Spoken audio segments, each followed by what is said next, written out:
Buonasera e ben ritrovati con l'informazione flash di New Sicilia. In apertura il fatto di sangue è avvenuto intorno a mezzogiorno alla zona industriale di Catania. Piero Maurizio Nasca, 52 anni, ha investito volontariamente la moglie, una 56enne e un'amica della donna. Cettina De Bormida, queste le generalità della vittima, 69 anni, è morta sul posto. Pare che quest'ultima avesse consigliato all'amica di lasciare il marito, già sotto processo per violenze contro la moglie. In passato era stato denunciato per reati contro il patrimonio e nel 2018 era stato sottoposto alla munizione da parte del questore. L'obiettivo dell'uomo pare che fosse proprio la donna deceduta.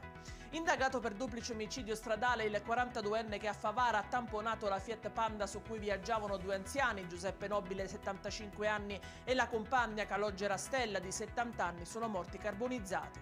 Un uomo invece è deceduto a Palermo dopo essersi improvvisamente accasciato a terra a causa di un malore. La tragedia si è verificata in via Asciuti. Si indaga sulle cause del decesso, probabilmente avvenuto per un arresto cardiaco. E in chiusura il meteo, ancora tempo incerto in Sicilia per la giornata di domani. Se da un lato continuerà a splendere il sole in gran parte dell'isola, dall'altro non si esclude la possibilità di precipitazioni. Le temperature si manterranno medio-alte. Per le previsioni e tutti gli altri approfondimenti vi basterà visitare il nostro sito www.newsicilia.it e i nostri canali social. Arrivederci, buona serata e buon weekend.